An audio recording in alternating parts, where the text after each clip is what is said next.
G'day, this is Chris. You know, it's taken me a long time to actually work out the ins and outs of life. And I think one of the things that I really love to coach people through is their ego. Now, we can't live without an ego. Your ego typically writes your goals. It compares you to your neighbors and what's my neighbor got, what have I got, and how should things happen and how shouldn't things happen. And I get it. I've got an ego too. But unfortunately, the ego's stuck in the past. It's trying to leverage the past to create the future. And the ego is such an angry animal. It's a dog that can bite you at any time, and all mental health problems we have in life come from that one word, ego. Now, we talk about change, we talk about changing things, but the one thing we try not to change when it comes time to change, and that is our ego. Our ego is built on what should happen, what shouldn't happen, what we've got to do, what we don't got to do, what's right, what's wrong, getting the kids to school, making sure they're dressed right, making sure that the dinner's well, making sure we eat organic vegetables. It's all ego. So the ego serves us. It's a great friend. But if we're looking for truth and success, what we can know is this: no success was ever built on ego. No sustainable success was ever built on ego. Success is built on truth.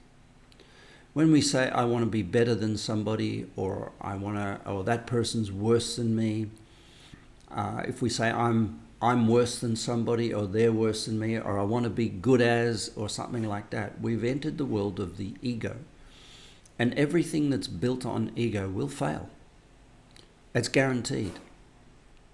Whether you're an Olympian, or whether you're a business person, or whether you're a parent, everything that comes from the ego will fail, because the ego is dualistic. The ego is two-sided. And therefore the ego, what it builds on one hand, it takes away on the other. Now, I don't think this is the way we want to live our lives, truthfully. But it is how most people live.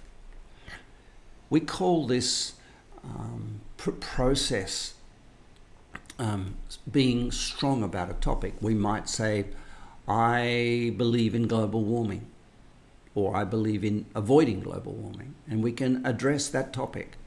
If we address it from our ego, we form one half of a balanced equation, which will eventually neutralize itself, and evolution will take place.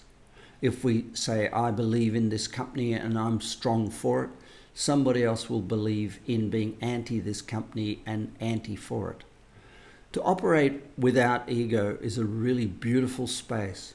It means that every situation that comes your way is from a beautiful universe that is teaching you to become a better version of yourself.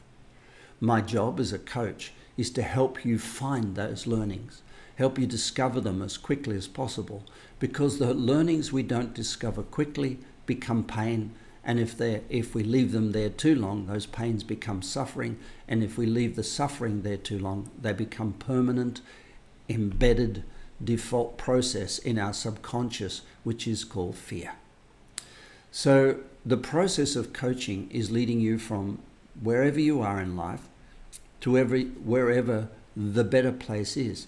And defining that better place is really important to use your core values, to understand what your values are in moving from one thing to another before we move, rather than develop a theory like a Buddhism or a Hinduism or a Christianity or Islam or whatever you want to use, or New Age or metaphysics. Before we evolve forward, we need to know along which line we're going to evolve. We need to know our values, we need to know our vision, we need to know our purpose.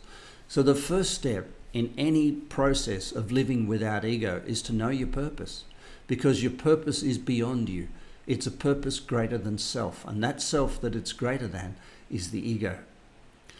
Yes, the ego expands as we expand, and that's an important thing too. So our perspective on what's possible will expand at the same rate as our possibilities in the world expand. And so therefore our challenges expand too.